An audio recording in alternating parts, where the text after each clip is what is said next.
একটা বন্ধুকে কল করতে গিয়ে হঠাৎ করে লাস্টের নাম্বারটা 2 না তুলে 6 তুলে ফেলেছি। কল চলে গেল। দেখলাম যে একটা মেয়ের ভয়েস। সেই মেয়েটা বলল, হ্যালো, কে আপনি?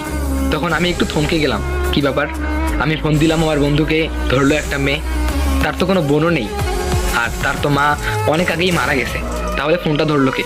তারপর আমি কথা না বলে ফোনটা কেটে দিলাম। এরপরে সেই নাম্বার থেকে SMS আসলো, আচ্ছা কে আপনি? কল দিলেন, আবার কথা বলেন না, পাগল নাকি আপনি? তখন আমি একটু মজা নেওয়ার জন্য, শুধু মজা করার জন্য তাকে বলছিলাম যে, কিরা আমাকে এখনো চিনতে পারিসনি?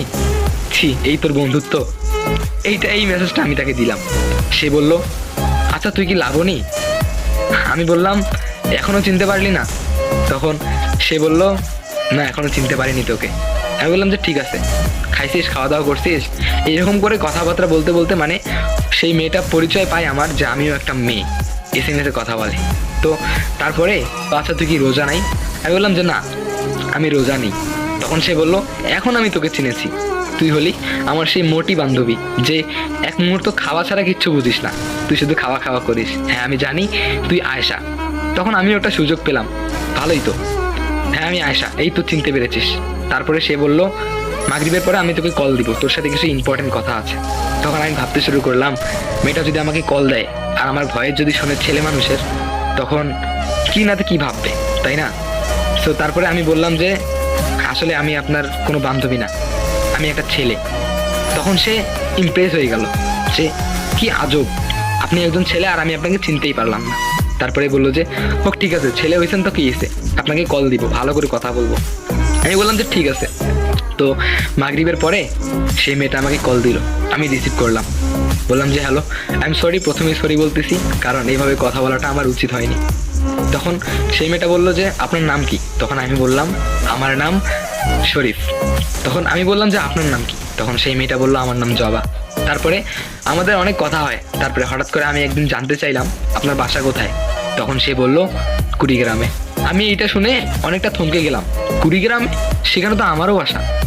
তারপরে আমি বললাম যে কুড়িগ্রামে কোথায়? তারপরে সে বলল উলিপুরে।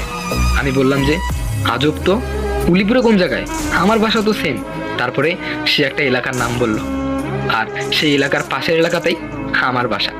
সত্যি তখন কেন জানি ভাবতে রূপকথার গল্পগুলোর মতো লাগতেছে, যে হঠাৎ করে একটা অচেনা নাম্বারে কল দিলাম, ধরলো একটা মেয়ে, আর সে নাকি আমার পাশের এলাকাতেই বাসা। তো একদিন মেয়েটা বললো চলেন আমরা একদিন মিট করি। তখন আমি বললাম যে কোথায় মিট করবা? তারপরে বললো যে আমি তো আপনার সঙ্গে ঘুরতে যেতে পারবো না, আপনি আমার স্কুলের পাশে দাঁড়িয়ে থাকবেন। তারপরে আমি বললাম যে আমি তো আপনাকে কখনো দেখিনি, কিভাবে চিনবো? তখন সে বলল আমি নীল কালার ড্রেস পরে যাব।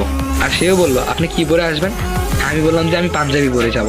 আসলে সেদিন বিকাল 3টার সময় দেখা করার কথা ছিল, কিন্তু আসলে আমি সেদিন যাইনি, কারণ সেদিন আমিও একটু ভয় পেয়েছিলাম, হঠাৎ করে একটা অচেনা মেয়ে ডাকতেছে, যদি এখন আমাকে কিডন্যাপ করে। আসলে আমি একটু সহজ সরল তো, তাই এরকম ভয় পেয়েছিলাম। তো সেদিন মেয়েটা নাকি আমার জন্য ওয়েট করেছিল। তারপরে মেসেজ দেই, দেখি মেসেজে রিপ্লাই নেই। বললাম যে কি হলো? তখন সে বললো আপনি কেন আসলেন না, সেই জন্য ডাক করেছি। আমি বললাম যে ও আসলে আমার একটা কাজ ছিল তো, তাই আমি যেতে পারিনি।